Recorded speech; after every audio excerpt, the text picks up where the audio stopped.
Muy buenos días, queridos estudiantes de grado quinto. Espero que estén muy bien, que tengamos una excelente disposición para entrar en materia con este tema tan interesante en castellano que son las clases de textos. Bien, dentro de las clases de textos encontramos el texto narrativo, descriptivo, dialogado, expositivo y argumentativo. La intención comunicativa de cada uno de estos textos es, por ejemplo, en el narrativo, relata hechos que pasan a los personajes. En el descriptivo cuenta cómo son los objetos, las personas, lugares, animales y sentimientos, ¿cierto? Nos describen cómo son cada una de estas cosas. En el texto dialogado, la intención comunicativa es reproducir literalmente las palabras de los personajes. Y en el texto expositivo, explicar y transmitir información de forma objetiva, ¿sí? Como cuando hacemos la exposición de un tema determinado, ya sea en ciencias o en sociales, la idea es transmitir la información de manera objetiva, ¿bien? Y por último tenemos el texto argumentativo que defiende ideas y expresa opiniones, ¿bien? Cada uno de estos textos responde a preguntas, a unas preguntas claves que nos permiten poder redactar o entender de qué texto estamos hablando. Por ejemplo, en el texto narrativo encontramos la pregunta ¿qué ocurre? ¿Sí? Cuando nos dicen qué ocurre, nos hacen la pregunta ¿qué ocurre? Nosotros inmediatamente empezamos a narrar un hecho que ya sucedió. Bien, esa pregunta responde el texto narrativo. La pregunta ¿cómo es? ¿Cierto? Directamente me lleva a describir, ¿cierto? Ya sea la situación, la persona, el lugar, el animal o los sentimientos. Bien. La pregunta ¿qué dicen?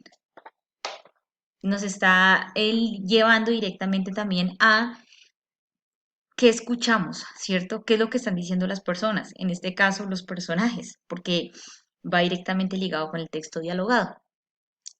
Y la pregunta ¿qué y por qué es así? Corresponde al texto expositivo. ¿Qué y por qué es así?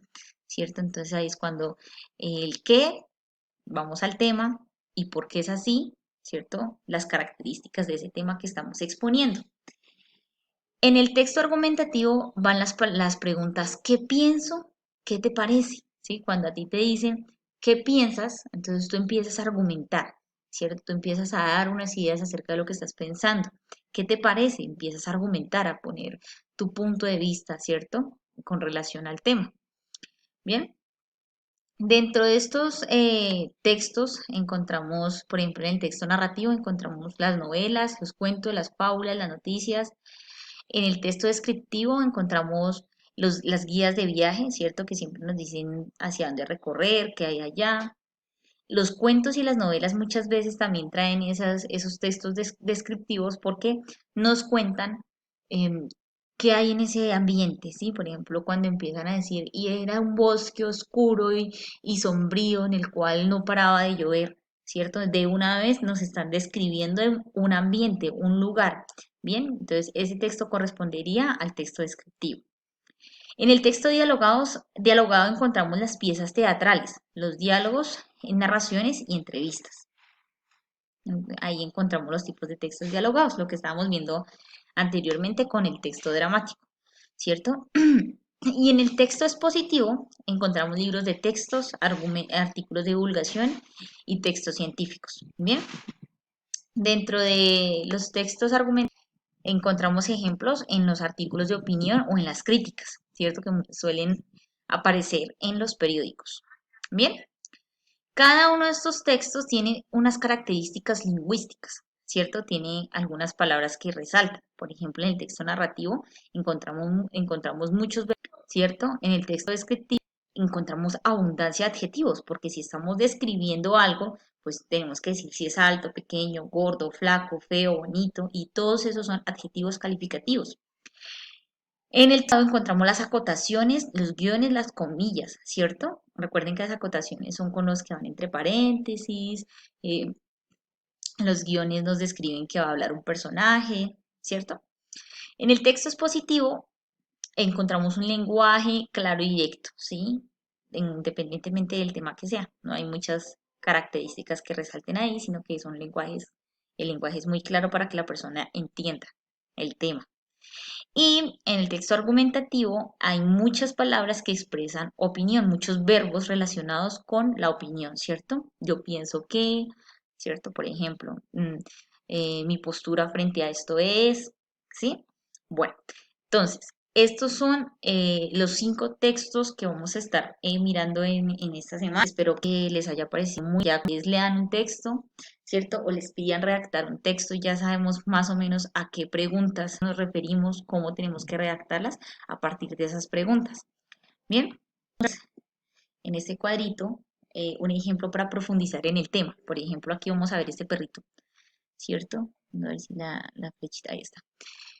Este perrito lo encontramos dentro de un texto descriptivo. ¿Por qué? Porque me está describiendo el perro. Es un perro grande, de color negro, azabache, su pelaje es abundante, tiene patas largas y robustas, sus orejas son muy largas y su hocico afilado. Bien, eso es un texto descriptivo. Si vamos a donde está la señora con los niños, por este lado, encontramos que es un texto había una vez, ¿sí? Narrativo.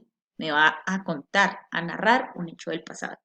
Bien, por este lado donde está el profesor exponiendo sobre los gladiadores, ¿cierto? Encontramos que es un texto expositivo, ¿sí?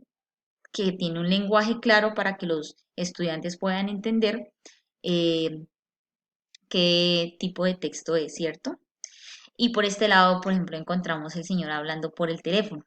Es un, es un texto dialogado, ¿cierto? Porque encontramos, pues, son los diálogos de los personajes. Bien, entonces espero que vayamos entendiendo, ¿no? Y acá, donde está con la bandera americana en el sombrero del señor, encontramos que es un texto vivo, ¿bien? Porque está expresando una opinión, ¿cierto? Acerca de la combinación del inglés y el español, ¿cierto? Que muchos coloquialmente le llaman Spanglish. Bien, dice que constituye un grave peligro para la cultura hispana. Recuerde que cuando se refiere a cultura hispana se refiere a aquellas personas americanas, suramericanas que están viviendo en otros países. Y para el avance de los hispanos en la corriente hegemónica, perdón, de la cultura estadounidense.